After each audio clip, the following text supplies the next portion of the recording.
Thomas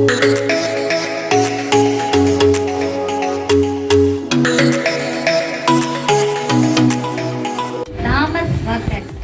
ஆங்கிலேய மிஷனரியான Thomas Walker 1859ஆம் ஆண்டு பக்தியுள்ள கிறிஸ்தவ குடும்பத்தில் பிறந்தார்.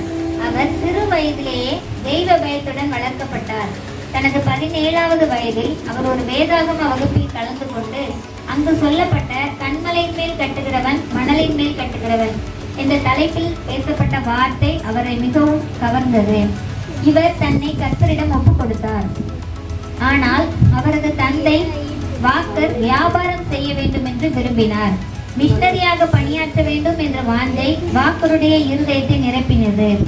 சர்ச் மிஷனரி சொசைட்டியில் சேர்ந்த அவர் 1885ஆம் ஆண்டு திருநெல்வேலிக்கு அனுப்பப்பட்டார். வாக்கர் தனது அயராத சேவையால் கிறிஸ்துவின் ஒளியை பல இடங்களில் பரப்பினார்.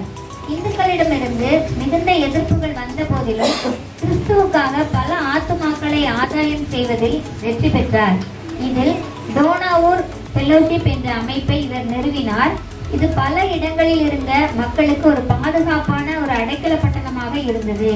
ஆவிக்குரிய விஷயங்களில் மிகுந்த ஆர்வம் கொண்ட மனிதர் இவர். கேரள மாநிலத்தில் பல திருச்சபைகளை நிறுவினார்.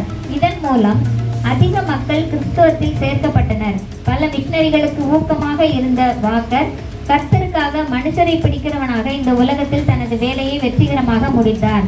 1919ஆம் ஆண்டு தனது 53ஆம் வயதில் தேவனுடைய ராஜ்யத்திற்கு எடுத்துக் கொள்ளப்பட்டார்.